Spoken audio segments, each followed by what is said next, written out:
Cili do të ishte trajtimi i hemoroideve?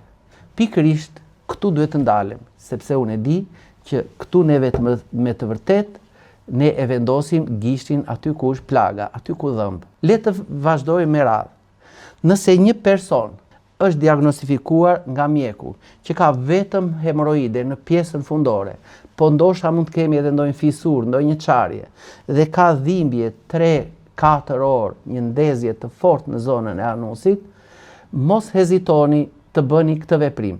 Marrim një qep, e vendosim në furrën e sobës 100-110 gradë për 4-5 minuta dhe ndërkohë personi, pasi ka vendosur qepën, të shkojë në tualet, të defekojë, të pastrohet, të thahet, të vendosi kremin e hemoroideve, që do të filloj pak e nga pak të më forcoj ato muret e venave dhe të venulave që më japin këtë çrregullim të qarkullimit të gjakut. Mandej, mbasi qepa është bërë gati, është pjekur, e shohim që në anësore e nxjerr bulza ujë, i heqim atë lëkurën e jashtme të vjetrën, shkojmë tek ato fetat e qepës që janë të shtresëzuara, i shtypim, i bëjmë si brum, e lëm afërsisht sa të na vejnë temperaturën 42-43 gradë dhe e vendosim mbi anusin që ne kemi vendosur më parë edhe kremin e hemoroideve. Do të vëmë re, dhimbja, djegja, gjithçka qetësohen për 5 minuta. E mbajmë qepën ndoshta gjysmë ore, 1 orë ose sa të duam ne. Ky është një trajtim për të eliminuar djegjen dhe dhimbjet në fund të anusit. Po me hemoroidet, si do të vazhdojmë më tutje?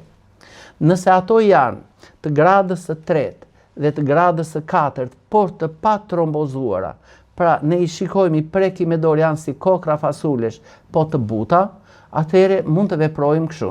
Për të eliminuar disa nga shkaqet, ne përdorim pak bim për të përmirësuar lëvizjen peristaltikën, për të larguar parazitët nëse neve mund të kemi në zorë, që ato e skuqin dhe irritojnë zorën, dhe për të forcuar, si thuash, muret e arterieve dhe të venave. Atëhere, po të shikojmë tek rushi i zi, është një lëndë aktive, shumë e mira për forcimin e mureve të arterieve dhe të venave, që quhet OPC. Atëhere, këto oligominerale të shumta, ne mund t'i marrim duke e konsumuar atë cipën lëvozhgën e rushit të zi, sidomos kur ne vuajmë nga hemoroidet, së bashku edhe me farat e saj. Së dyti, mund të përgatitim çajin e kolitit, të shoqëruar ndoshta edhe me ndonjë lule bishtamithi ose lule basani, për të ndaluar, si të thuash, hemoragjin nga prania në këto të dy lule, që unë përmenda më sipër, e vitaminës K. Së treti, përdorim një ushqim, pra, pim gati 3 gota çaj nga çaji për kolitin, konsumojmë një mëngjes me musli dhe ndoshta në të mund të shtojmë edhe pak sheg tegër, ndoshta edhe një lugë gjellë me fara kungulli. Pra mendojmë që mund të kemi parazit dhe i toksifikojmë, i largojmë ato. Ky le të jetë mëngjesi. Tek mëngjesi në përgjithësi mund të shtojmë nëse kemi konstipacionet vazhdueshme. Atëherë, marrim vajin bimor mix, një lugë çaj, dhe vajin e lirit, një lugë çaj. I bëjmë që të dyja bashkë në pjatën e gjellës. Nëse kemi hemoragji të shtuar, atëherë ose vajin e lules së basanit, ose ekstraktin balsamik, të cilët do të më ndihmojnë pa diskutim nga prania e atyre mikroelementeve dhe të vitaminës K në ndalimin e hemoragjive. Nëse nuk i përtypim dot farat e kungullit, atëherë marrim pak vaj kungulli gjithmonë për pastrimin e parazitëve nga organizmi. Ky le të jetë një trajtim në mëngjes, pra çaj, mëngjesi dhe pak vaj. Pa harruar përdorimin e kremit të hemoroideve 1 ose 2 herë në ditë, i cili në brendësi të tij ka të hypericinën, lënda më aktive që ndodhet e lulja e basanit.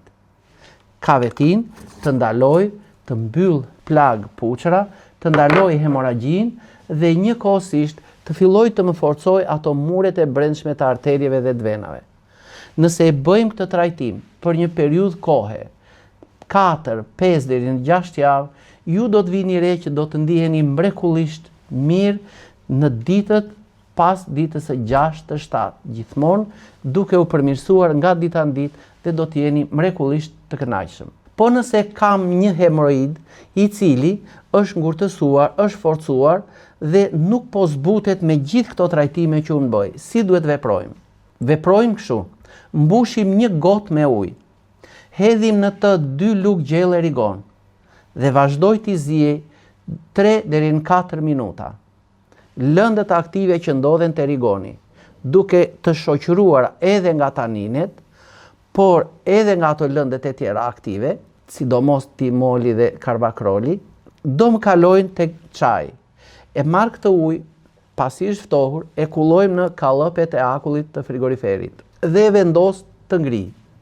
Ditën tjetër, ose pas 5-6 orësh, kur kjo është ngurtësuar dhe janë bërë ato copat e akullit me atë ngjyrën jeshile të çajit, veprojmë në këtë mënyrë. Marrim një farsolet, vendosim kubin e parë të akullit dhe ngjitim mbi hemoroidet. Do të ndiheni dhimbje me të vërtet të forta, saqë dhimbja mund të shkojë në kokë.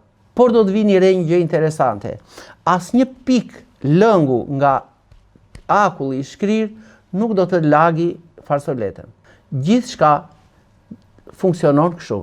Ky ujë nga presioni që krijohet futet në zorrën e trash dhe zorra në këtë rast na shërben me vërtet si një pompë thithse, kështu tërheq. Mbasi shkriu kjo, vendosim copën e dytë të akullit. Mbas copës së dytë vendosim të tretën, ndoshta deri tek e katërta. Mbasi kemi mbaruar 4 copa akullit të shkrira.